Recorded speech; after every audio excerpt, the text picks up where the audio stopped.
Welcome back to Energy First with Sarah and Jen. I am Jennifer McIntyre. I'm Sarah Phillips. And we are here with episode 2 with Toby Rice, the CEO of EQT. Just want to go over again the purpose of the podcast. We talk about things that have to do with education. So that's education in regards to our industry, education that leads to careers within the industry. We talk about legislation. That's either legislation that has been passed that is affecting our industry or legislation that has been proposed that is going to be affecting the industry.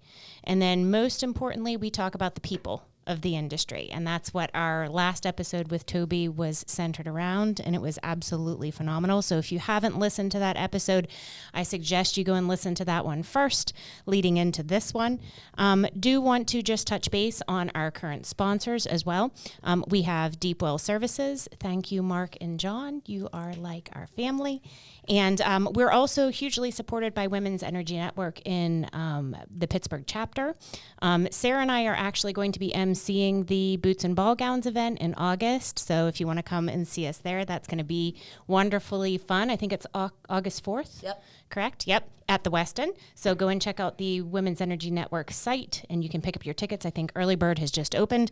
And then Makuso Services are also platinum sponsors of the podcast. So without further ado, I want to jump into episode 2 with Toby. Like we said, the last episode really centered around yourself, the beginnings of Rice Energy and then EQT. This episode, we really want to dive into the actual industry itself, I think, Toby. You are very outspoken on, things that are affecting our industry right now, where you see our industry needing to go, where it currently sits.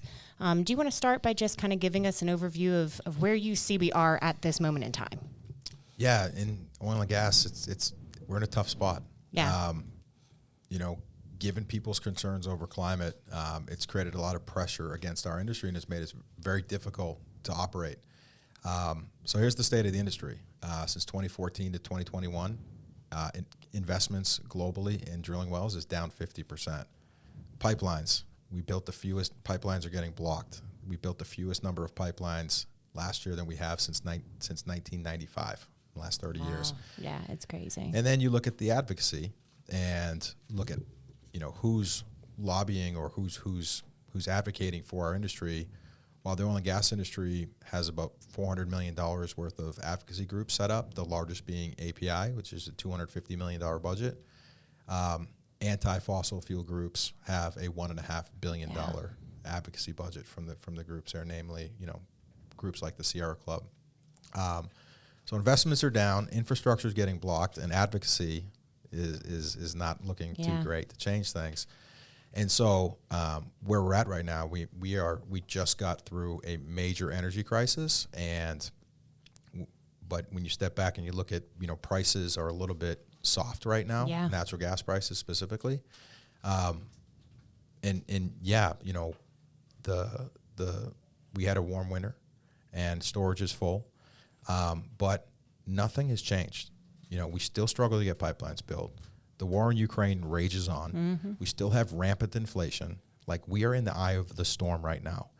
And what we need to do to get out of this is we need to change course and actually get back to building so that we can achieve our higher purpose, which is, lowering global emissions and providing energy security to the world. And that is sort of where we are right now and what we need to do in the future. Because when you step back and you realize, why is there so much opposition against our industry, and why do we fight so hard to exist? I think for us in this industry, people need to recognize that, we're not just digging holes in the ground to make a profit. Yeah. Like, we are digging holes in the ground so that we can achieve a higher purpose, and that is to provide the energy security for the world. And we recognize now that we are actually the biggest solution for climate and people's concerns there. But that whole stat on, energy consumption drives human progress is like an incredibly powerful thing that drives us. Mm-hmm. And that's why we need to keep going. That's why we need to do more. But we've got to address people's concerns over climate. So for us, we took a step back and realized, our ability to put more energy into this world was being challenged because of people's concerns over climate. And that meant that there was a lot of pushback on pipelines. And we stepped back and said, well, what can we do to be a solution provider here? And it was pretty simple to look at. First question we asked is, well, where's the biggest source of emissions on the planet? And the answer is it's foreign coal. Almost half of the emissions in this world come from foreign coal. Well, then that natural question is, well, is there a better alternative than foreign coal? The answer is yes, there is. It's natural gas. Has this ever been done before? Well, you look at the country that's leading the world in lowering emissions. That's the United States. We've lowered emissions almost 1 billion tons over the last 15 years. And that's more than the next 8 countries combined. Yeah. That's right? It's phenomenal. And so you say, like, well, what's the reason for that? Now, people are surprised when they realize that over almost the majority of the emissions reductions in the United States came from one thing: replacing coal with natural gas. So if we can take our natural gas and put it on the water, liquefy it, put it on the water to replace foreign coal, that will have a big impact. Every BCF a day that we can put on the water and replace foreign coal will have the ability to lower global emissions 30 million tons. Okay, it's like electrifying 6 million vehicles. It's crazy. Wow. So we asked ourselves a question, well, that sounds like a good plan. That's a proven plan. It's addressing the biggest problem, so it's very targeted. What's the potential here? How big could this be? So we stepped back and we said, okay, how much gas production could we actually produce in this country? We're currently producing around 100 BCF a day right now. And we looked at all of the inventory that's been discovered but not yet drilled. And we said, okay, the energy that we're going to use to feed this program has got to be cheap and it's got to be reliable. So on the cheap front, what we said is this inventory has got to make sense at $4 natural gas prices, which is lower than the 20-year average natural gas. It has to be scalable. Yeah.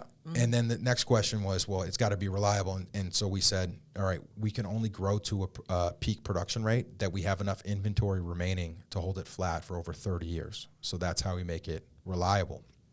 And when we did the work, the result was astonishing. We have the ability in this country to increase natural gas production approximately 50%, quadrupling our LNG exports to over 60 BCF a day. And when we put that much natural gas in the world, the emissions reduction potential is going to have an environmental impact equivalent to electrifying every vehicle in this country, putting solar panels in every house in America, and also doubling U.S. wind capacity combined. It's massive. It's crazy. Environmental performance. And we can do that by like 2030, right? We can do it quickly. And we can do it very quickly. And if you care about the climate, you should care about unleashing U.S. LNG on the world stage. But the other thing that moves us is providing energy security to the world. And what happened this last year in Europe showed one thing: energy security matters. And without energy security, you cannot transition. And where did Europe turn? They turned to American natural gas to get their energy security. This 60 BCF a day on the water is going to be the biggest thing that the United States can do, not only to provide energy security for the United States, because exports means surplus here. So on the water means exports, right? Yeah. Exporting the liquid natural gas? Yep, that's right. 60 BCF a day is a massive opportunity. That doesn't mean a lot to a lot of people, so let me make it real. 60 BCF a day of exports would be the energy equivalent of adding 10 million barrels a day of clean energy to the world stage. That is the equivalent of adding a Saudi Arabia of energy. That's crazy. That's going to be a decarbonizing force. That obviously is going to be the biggest energy security blanket that we can offer to the world. And so when you step back and you think, when OPEC cuts production and we're crying about losing OPEC cutting 500,000 barrels a day of production, what should our response be? Our response should be to unleash American energy and let's put the energy equivalent of 10 million barrels a day of energy on the world stage. So, whether you care about the environment or whether you care about energy security and lowering prices, you should care about unleashing U.S. LNG. Or just humanity. Yeah, absolutely. And so it's really been an amazing opportunity, but it starts with understanding the concerns that people have and providing real impactful solutions that the world needs right now. And we put out this plan, and make no mistake about it, this is an energy transition plan. Except we're talking about transitioning the world from coal to natural gas. And we dropped this at CERAWeek in 2022 was the first time we talked about it. And we've been out speaking nonstop about this potential. And as amazing as this is. Are you seeing the engagement change as time goes on, Toby? Yeah, absolutely. Yeah. And so, I mean, the key to making this whole thing work is we just need to build pipelines and LNG facilities faster than we've ever done it before. So what's ironic is, you can understand the challenge now. We've got people that have been fiercely opposing pipelines because of their concern for the environment.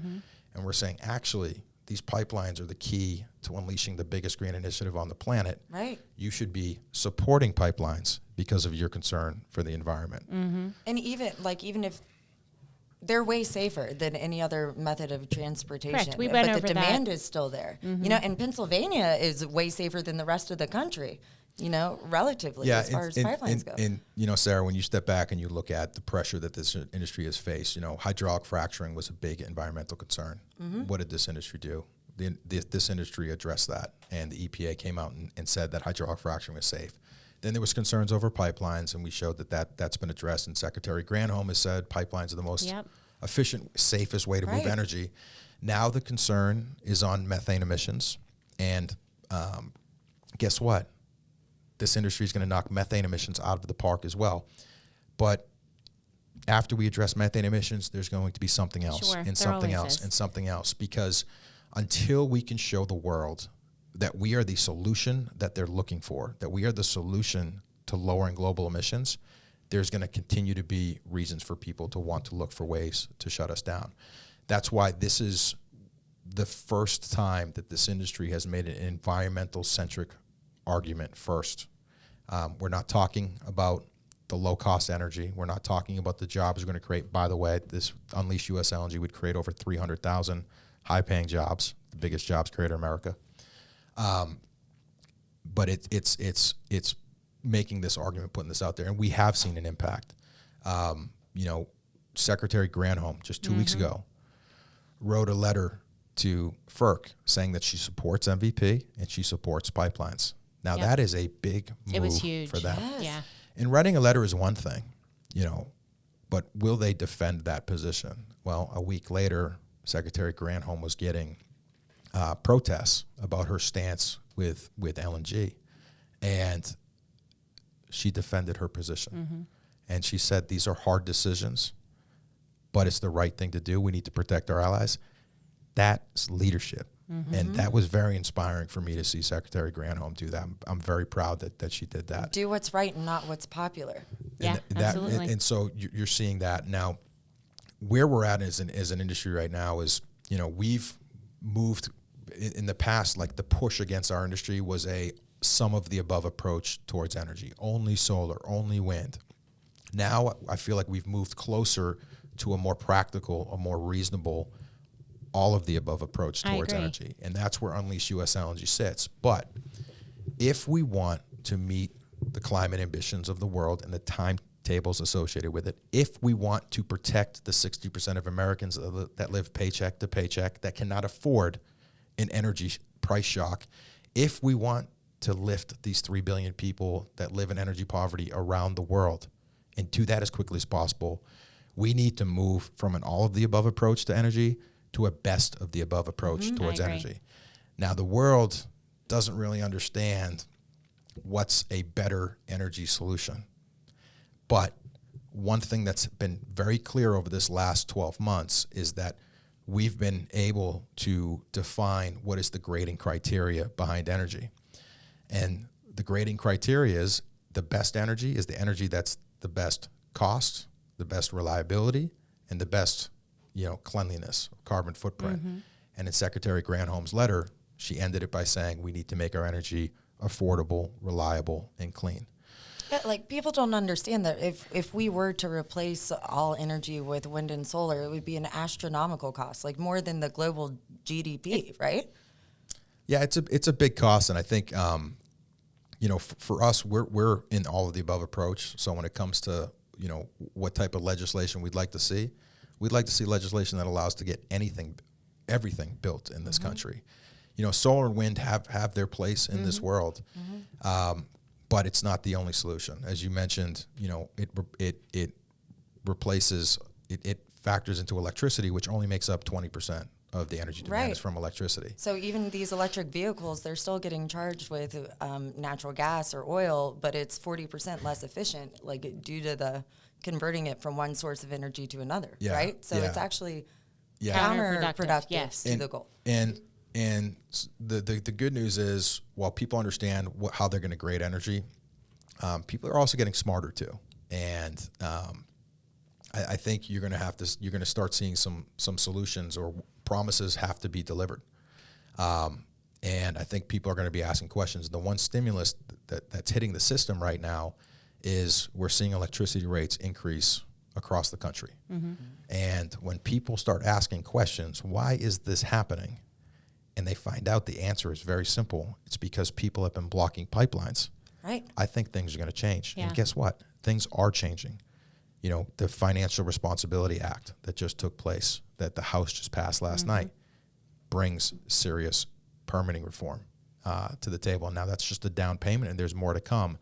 But the narrative is changing, and we need to do our job as an industry to show the world that the energy that we produce is the cheapest, most reliable, and cleanest, because that's how we're going to have the opportunity to not just participate in the energy transition, but we need to lead the transition, and the world needs us to lead this. And EQT is one stat that I thought was like remarkable. Since 2005, EQT was responsible for 5% of our carbon emissions reductions. Yeah, Is that right? And all natural gas providers played an incredible role in this, and we should be incredibly proud, because in Appalachia, that's what we do. And we don't talk about it as much as we need to be. Yeah. And people need to understand that this is a solution. But the thing that disappoints me the most, or the thing that scares me the most, is when people are talking about energy transition and the oil and gas industry is not included in that conversation. Yeah. And we need to take over the energy transition, and we need to transition the world and build an energy ecosystem that's cheaper, more reliable, and cleaner. But there's another aspect that only we can do, and that aspect is we need to make our energy ecosystem bigger. That's how we protect the 60% of Americans that live paycheck to paycheck. That's how we protect our allies in Europe and replace petro-dictators on the world stage. That's how we pull the 3 billion people living in energy poverty out of the world. And so that is having an ecosystem that's bigger, I think, is the missing factor here. Because if you want to shut down a nuclear plant, okay, how are we going to make the energy ecosystem bigger? Same thing with coal. And so it's a really important dynamic that only this industry can do, because this is the industry that provides 80% of the world's energy. We are the ones that have the scale. It's our responsibility to lead this world in bringing a cheaper, more reliable, cleaner, and bigger energy ecosystem to the world stage. And you mentioned that that funding within our industry is traditionally very difficult. Do you feel that this message that you're getting out is making a difference to those traditional lenders, kind of freeing up some of those funds that are going to be necessary to create and finish some of these processes that you're proposing? Yeah, so unleashing U.S. LNG, what it would cost to make this happen, by our estimates, this is an energy transition plan that would cost around $800 billion. $500 billion drilling wells, $80 billion building pipelines, and another $240 billion building LNG facilities. Say, Toby, where are you going to get that money? Yeah. Well, I think because ESG investing is a dominant thing, and maybe they're not going to invest in this. Unleashing U.S. LNG is the biggest ESG investment in the world. How much is the ESG investment amount again? No, I'm saying the Unleash U.S. LNG would be an $800 billion price tag to take our LNG exports from 15 BCF a day to 60 BCF a day. Yeah. On an environmental front, it's the biggest green initiative on the planet. On a social front, providing energy security for the world, it's the biggest energy security blanket for the world, equivalent to adding a Saudi Arabia of energy to the world stage. And then from a governance perspective, how does Unleash U.S. LNG factor on a governance perspective? I think replacing petro-dictators' influence is a good thing for the world. Absolutely. And that's how we improve governance on the world. So Unleash is the biggest ESG investment. The money will be there. The question is, can we get the pipelines and LNG facilities built? The two limiting factors on that, number one, permits. Absolutely. I believe that permit reform is inevitable. We've already seen a major significant step. Why do I believe that permit reform is inevitable? It's because our energy ecosystem today is maxed out. Pipelines are full. Refineries are full. And what that means is that we do not have any flexibility in the system to deal with an adverse event. And that adverse event could be a weather event. And we see CEOs from utilities in New England writing letters to President Biden saying, I don't think we can get through a winter. They were lucky they had a mild winter. That's right. It could be a cyber event. You guys saw what happened with Colonial Pipeline, the chaos that created, or it could be another geopolitical event. It's not if an event happens, it's when. And when that happens, we're going to find ourselves just like Germany going through permit reform in a reactive state. And you know what they did in Germany? They reformed their permit process, and they waived the 5-year comment period and replaced it with a 5-day comment period and got their stuff. We just need to be proactive with it. Yes, and that's what we should be doing is being proactive. So I believe that we've got leaders in Washington that are ready to lead, and I think you see Secretary Granholm as an example of that. I've definitely seen a change in the tide too. It's refreshing and it's reassuring. Yeah. I definitely see a change, it's good. Yeah, I mean, I compare some of the things we've heard from the administration, really from Secretary Granholm. Last year when she went to CERAWeek, it was a different tone. This year, she was really excited about talking to the group, and I think the industry was really excited to see her and talk to her, which is great. And she's really excited about geothermal, and geothermal is like our cousin. We have the skills to do that, and I feel, wow, she's come so far in just 12 months period of time. We forecast that out 12 months. She's going to be out there building pipelines right next to us. I mean, she's definitely moving in the right direction. Permit reform should be something that happens either if reactive or we take advantage of this opportunity to be proactive. So I'm optimistic there. The other thing we need is we need long-term demand for this product.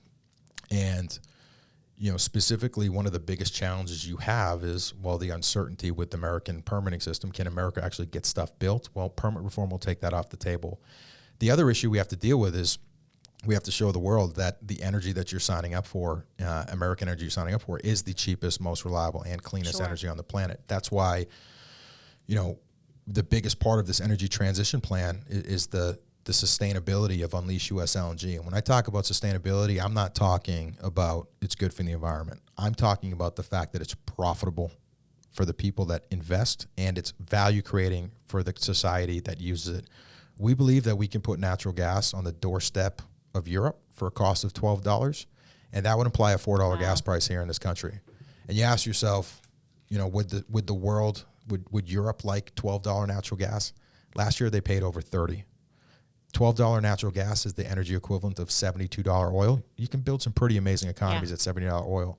And $4 gas price here in the United States, that's lower than the 20-year average price of natural gas. Americans would love that. And the other thing is manufacturers, if you have an energy intensive manufacturing business, what we're doing is we're creating a situation where manufacturers can get their energy at a 3 times lower cost. Which so is we going should be to attracting increase their manufacturing. production. Yeah, absolutely. And at that price level, $4 here, $12 on the doorstep of Europe, industry can make modest returns, and that means we can finance this ourselves. The only thing we need is we need the government to help us get these permits so that we can build this infrastructure and end this energy crisis that we're dealing with. Yeah, absolutely. Absolutely. So coal carbon dioxide emissions have practically have since 2005, right? In the United States. Is that the case for the rest of the world? No, coal emissions around the world are skyrocketing. They're increasing plants in China weekly. Yeah. So after going out there and talking about Unleash, people. You went to China? No. Or in the world, period, talking about it. just talking about Unleash US LNG. And, there's a couple questions that people have that we address. Number one is, why do we even need LNG? Because we've got solar, we've got wind, and that will But will it's handle. unreliable. Well, It's expensive.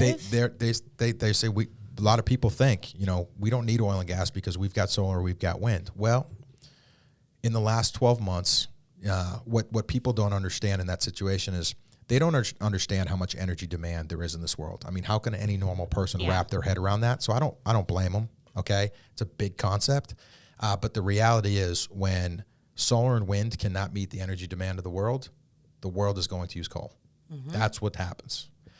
And in the last 12 months, solar and wind's inability to meet the world demand for energy has caused coal emissions to skyrocket, increasing over 500 million tons of emissions per year. It's completely negating all of the good efforts of the things that we're doing on here. top of what it always was. That increase, for perspective, to your point, that amount of increase in emissions wipes out all of the environmental benefits that we've generated here from solar and wind in the United States over the last 15 years. It's just crazy. What are you saying? People are expecting to replace fossil fuels or hydrocarbons with solar and wind, and then when they realize they can't, they have to default back to coal? Correct, because you can access coal immediately, right? If you have pipelines that are at max capacity, it takes time to get the permits passed. It takes time to actually construct the pipelines. It's not something you can snap your fingers. And there's more pipelines being put in right now, right? It takes time. Yeah, so it's I mean, real simple. Like, people don't appreciate, like, this is what's happened, but this is like 12 months of not addressing foreign coal has wiped out 15 years of the United States investments in renewables. The richest country in the world, wiped out in less than 12 months. Clearly, foreign coal is a heavyweight problem, and you need a heavyweight solution.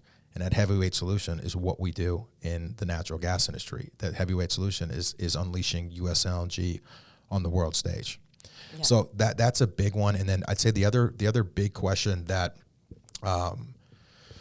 that people have as well, in Europe, they have, these really ambitious climate goals, and where they have to be net zero by 2040 or 2050. And they say, but you're proposing to be there by... Well, we're scope 1 and 2 net zero, which is just really the carbon footprint associated with making our product. And here's why we do that.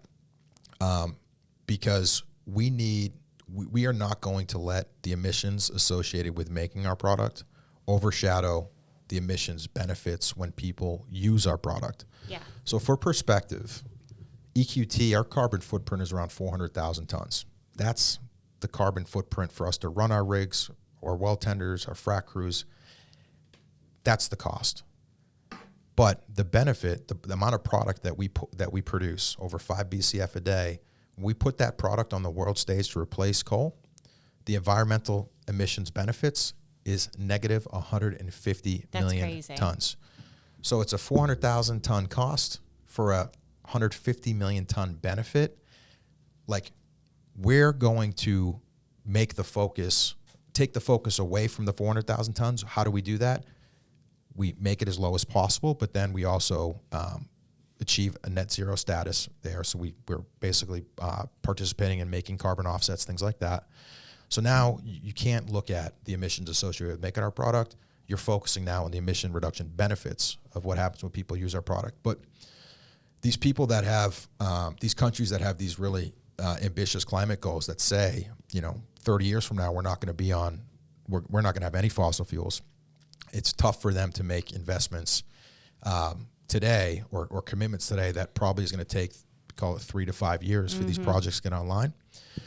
And so while everybody understands that natural gas is the cheapest, most reliable, cleanest form of energy, and it's cleaner than coal, for us to make natural gas the best solution is we need to take it from being the cleanest to being a zero carbon solution. And this is what's really exciting about natural gas, because I believe that out of all the energy sources out there, natural gas is best positioned to be the first energy source that achieves the trifecta of being cheap, reliable, and zero.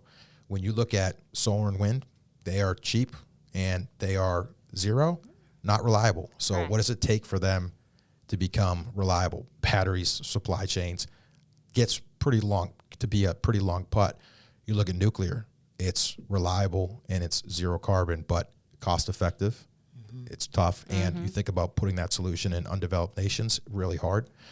Then you look at natural gas, and what do we need to do? We need it. It's cheap, it's reliable. We just need to go from being clean to zero carbon, and we've got a path in front of us, and that path is going to come from carbon capture.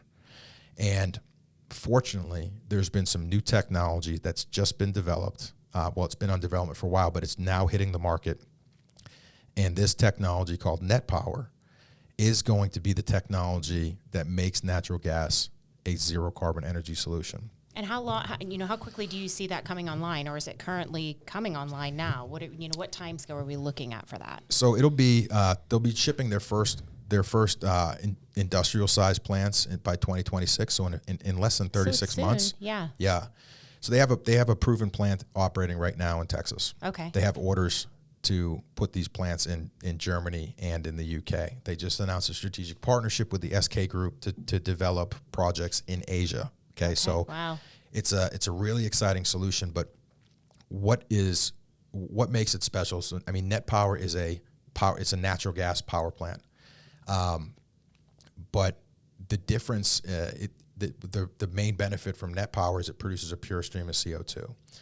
Now, that sets the table for carbon capture. And one of the reasons why carbon capture has been really tough as an option for us to make our products a zero carbon solution is because traditional power plant, natural gas and air go in, makes power, and out the tailpipe is air and CO2. Mm-hmm. And that CO2 is at a very small concentration. It's only 5%, maybe 5%, 10%. And so you cannot move that and stick that underground because it's so dilute, doesn't make sense. So what people do is on those plants, they put a scrubber unit on the tailpipe, and that scrubber unit concentrates the CO2 and increases to produce a pure stream of CO2. The challenge is, we have the technology. The challenge is to scrub that CO2 and concentrate it to produce a pure stream. That costs between $100 and $200 a ton. That's dead on arrival if the value of that CO2 is only going to be $60 or $80 a ton. Mm-hmm. It doesn't work. What net power does is instead of scrubbing the tailpipe, they're scrubbing the inlet. And before the air meets the natural gas, the air gets separated into pure oxygen, and that pure oxygen meets the natural gas and produces a pure stream of CO2. Now you say, well, okay, Toby, so you got a pure stream of CO2, you still got to put it somewhere. Where are you going to put it? Want me to tell you? Yes. Yeah. Okay. The missing piece of the puzzle in carbon capture is getting the pure stream of CO2. If you give this industry a pure stream of CO2, we will figure out how to put it underground. Proof of that is look at the ethanol facilities. Mm-hmm. Most of the ethanol plants are connected to carbon capture. What's special about ethanol? Nothing aside from the fact that that process produces a pure stream of CO2. So if you give this industry pure stream, we will put it underground. And you say, like, where are we going to put this? You think about this. Every day, people think this is going to be exotic and we got to do another crazy exploration wave. Guess what? Let's look at what's happening right now. Every day, the United States is producing 15 million barrels a day of oil. And you all know, for every barrel of oil we produce, we're typically producing, 4 to 5 barrels of water.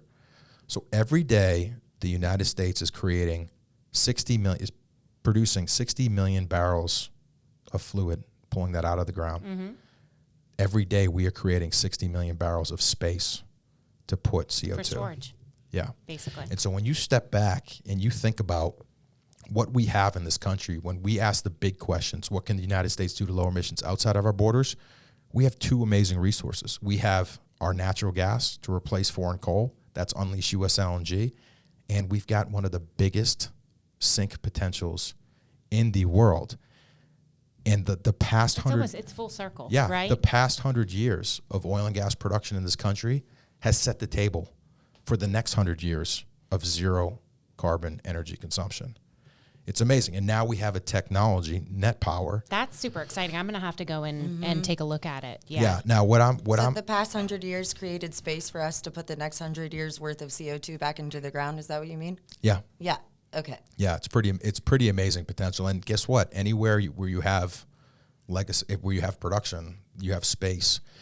And, this industry is interested in this because, while we will be incentivized by the carbon credits that are out there to stick CO2 underground, when we put CO2 in the reservoirs, sometimes we can get more oil and gas out. Oh, right. So it's like another incentive. So if carbon capture is the path for us to make energy zero carbon, I'm pretty bold up that this industry is going to be the one that delivers that. Yeah. And guess what? People should not be surprised when they find out that this industry is who's going to be leading the charge on energy transition. It's going to be this industry that delivers the technology that makes it happen. And don't be surprised. We've been providing energy security for people and technologies. Yeah. I mean, we've been doing this for so long. I just think people don't realize, right? Yeah, we've made. I mean, look at the transition we just went through like 20 years ago. I mean, people forget, like, this is not our first crisis. This isn't our first rodeo. 20 years ago, when I started Rice, the crisis was we're running out of energy. OPEC is running amok. Mm-hmm. And so what did we do? Innovated. We innovated. Mm-hmm. We went sideways.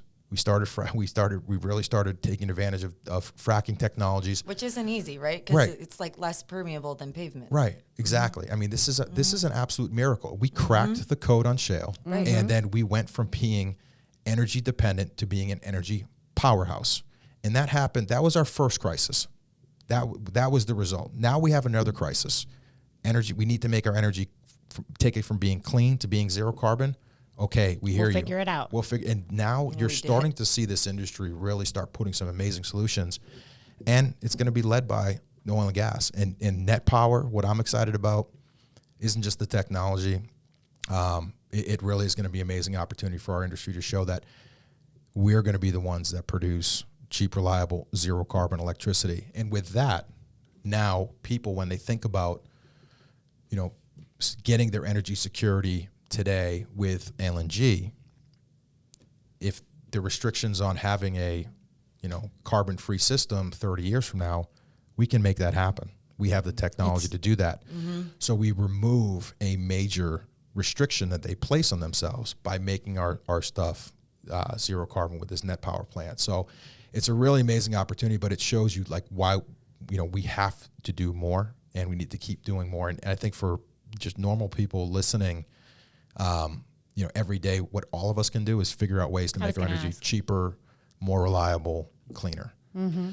We have to do that because we are competing for that solution right now. And listen, we're not the only ones. We have the biggest amount of gas reserves, but there's other countries that we're competing with, and we need to be hands down the cheapest, most reliable, cleanest energy, and we'll bolt on that technology that makes it zero. We do those things, like we are going to have an amazing future, and that's why I said when we started, like we're just getting started. This is the beginning of the next energy transition. We've gone through one before, shale revolution. Now this is the harvest, and leveraging more technology, LNG and carbon capture is going to be the future. Yeah, that's absolutely amazing. It's absolutely amazing. Yeah, we're already the cleanest, so the more domestic natural gas that we produce, the cleaner the whole world will be, because we're competing against people who aren't as clean. Yeah. Not even close. Yeah. Right? Yeah. Yeah. It's just exciting to hear that we have an exciting future in this industry, because I think sometimes, I'm getting phone calls every day, Toby, with people losing their jobs in the industry, right? Family, friends, colleagues, and it can get quite disheartening, right? I mean, we're used to it. There's the ups and downs and everything else. Yeah, absolutely. But that's not permanent, right? No, I mean, prices should be the prices are low because we had unseasonably warm winter. Yeah. They're down 46%. Yeah, it is. This is the cyclical nature of it. I mean, it's just the way that it is, right? But it's getting that good word out there that there is a positive future in the industry here for us. Yeah. But you guys are up 7%. Yeah. Right? And we're doing okay. I mean, but I think we gauge our success on like how much opportunity are we creating for the world. We're doing a good job spreading the awareness of this opportunity. But yeah, I mean, if we're just as an industry just continuing to be in maintenance mode and staying disciplined, that's okay. But we have an amazing potential in front of us, and we have an amazing opportunity that's going to create a lot of value for all of our stakeholders, including, the people that less fortunate than us around the world. It's just a really amazing thing. And when we talk about like success and gauging your success based on not what you've accomplished, but what you've accomplished based on your ability, this industry, we have tremendous potential, and we've done a lot. But if we can't figure out how to get this infrastructure built and connect this energy on the world stage, we're going to be missing out on a really major opportunity. Do you know what I like best about this? This feeds back into our last episode with you, where when you did have that break, when you stepped back from rice and we asked you what it was that you wanted to do, it's exactly what you're doing now, Toby, right? Getting this message out to make this the mission for our industry, right? Yeah. Yeah. That's right. Yeah, you're really good at it too. I'll tell you what, it's not fun, dude. I mean, Are you the most loved and hated man in is the that industry? hard? well, you know what? No, you know what actually is one of the disappointing things, and I don't know if this is inviting criticism, but like, I was like, how do you know you're actually making an impact or people are listening to you? I think like one of the ways you can do that is by looking at the amount of like trolls or negative absolutely. sentiment. I would say so. And Yeah. you know what? I mean, I don't want to invite it, but like I haven't seen as much like negative. We'll start trolling. No, please don't. I probably shouldn't have even said that, but yeah, I mean, but listen, You're getting more positive feedback now, is what you're saying. But as a leader though, like you do this, like the risk reward is so skewed. Like, sure. I mean, it just takes one bad sentence for you to get canceled. I mean, that's when we started speaking up. You know, people said, "Tobe, what's your goal?" And I said, "My goal is to go 12 months without canceling myself." Like Has that it was happened? the goal. I'm not I mean, I'm sitting here on the major podcast. Oh, right. I'm sitting here on Appalachia's fastest growing podcast. I'm sitting here on Appalachia's fastest growing podcast with phenomenal hosts. I mean, I don't think so. I mean, we are crushing it right now. You're Yeah. so Look funny. at us. No, so it's been an incredible amount of time. I mean, we did over 80 meetings just in the DC area last year, and with this stuff, it's sort of like boiling the ocean. You got to be really careful about how much you could do an unlimited amount. That's why you only sit on the most high-profile podcast with the biggest and best user bases. We need sponsors, by the way. Yeah. Keep it up. Honestly, though, Toby, as an industry and as individuals that are passionate about this, we can't thank you enough for all of the efforts that you do go through. Yes. You are constantly out there. You're constantly You have a putting good out that following. message. Yeah. We really do thank you for all Not of as your much as Al efforts. Gore, though. So we need to figure that out. Yeah. Yeah, Jen and I are going to figure out how to make you more popular than Al Gore. Yeah. No, you got it. So, Toby, you are obsessed with gorillas. It is your spirit animal. Why is that? Yeah, we do have a lot of gorillas at the dojo, and it is our spirit animal. I don't know, the attraction to the gorillas is I think a gorilla is a symbol of evolution. So it's not your spirit animal; it's EQT's spirit animal. No, it's my spirit animal, and I'm sort of bringing that to EQT. But it's in our probably more contained in the dojo. But yeah, I mean, I think the difference between us and a gorilla, you know, one of the things you can look at humans is our ability to leverage technology. So it's another focus on evolution. It's a focus on being able to leverage technology. So that's sort of the meaning behind it. But And look what we're accomplishing now with those technologies. No, but right? okay, Yeah, but like exactly. I know that seems silly that we're talking about gorillas and that's your spirit animal, but that's just a testament to you have a vision.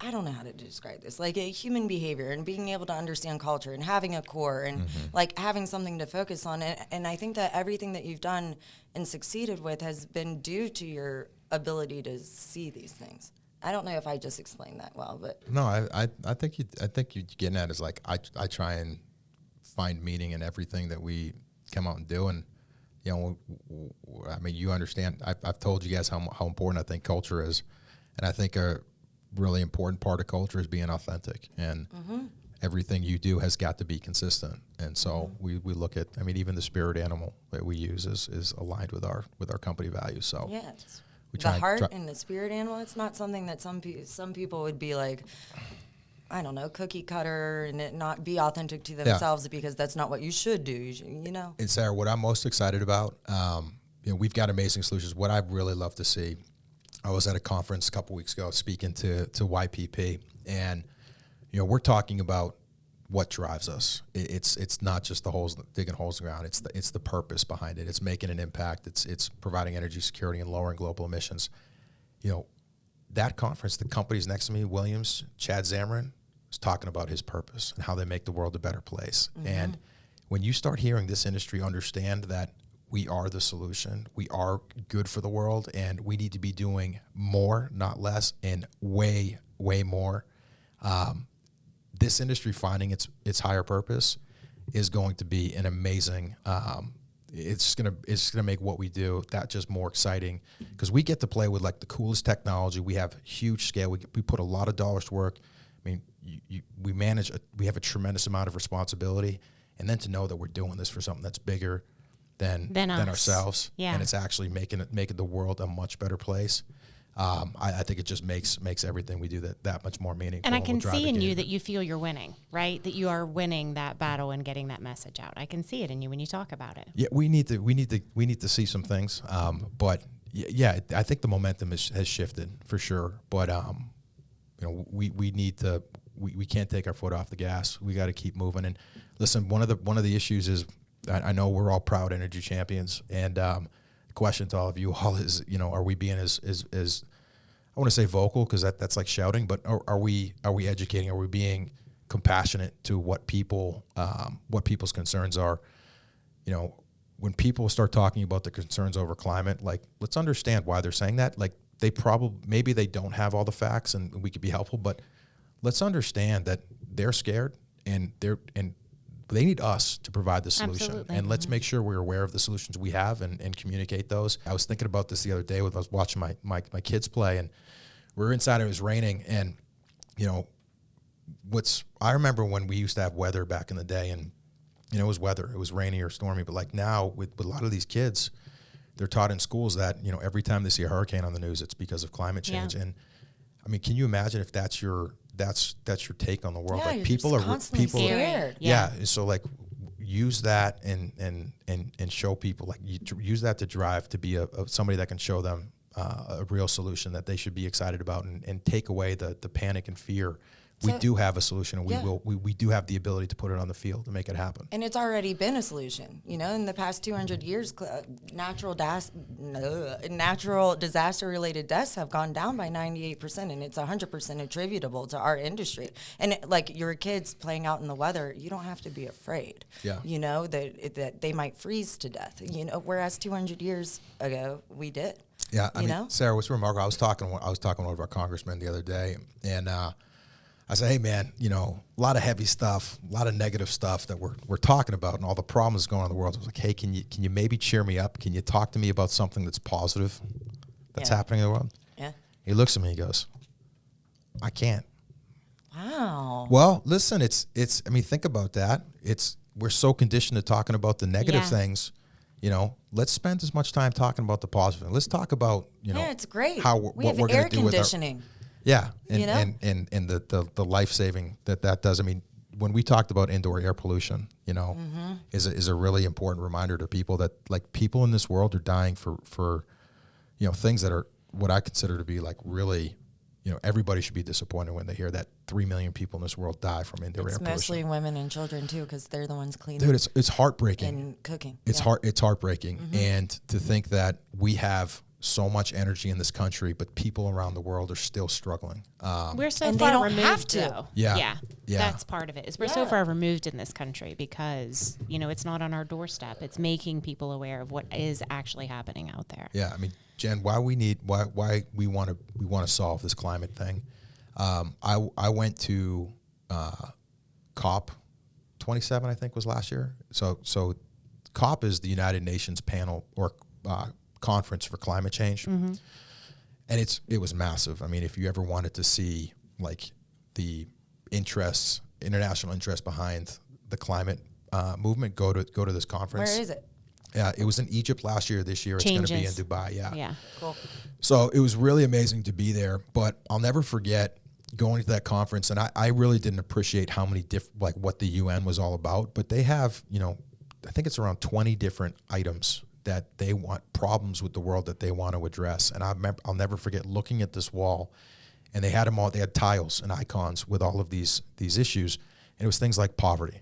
It was things like women's rights. Common issues. It was things about clean water, food security, like really basic things. And climate was on that board. And I remember looking at that and I said, man, we have got to figure out climate and solve this thing so we can focus on the other problems in this world that, sadly, I think are taking a little bit of a backseat towards people's Israel climate. Like, let's go. Let's make this happen so we can get back to really solving all of the problems, not just one of the issues that people are concerned about. Absolutely. Well, Toby, listen, we cannot thank you enough for your efforts in furthering these causes, raising awareness of the reality of our industry and the importance of what it is that we're trying to do. We want to thank you for coming and talking with us. And this has been another episode of Energy First with Sarah and Jen. I am Jennifer McIntyre. Sarah Phillips. And we have been joined today by Toby Rice. Thank you, Toby. Thanks, guys.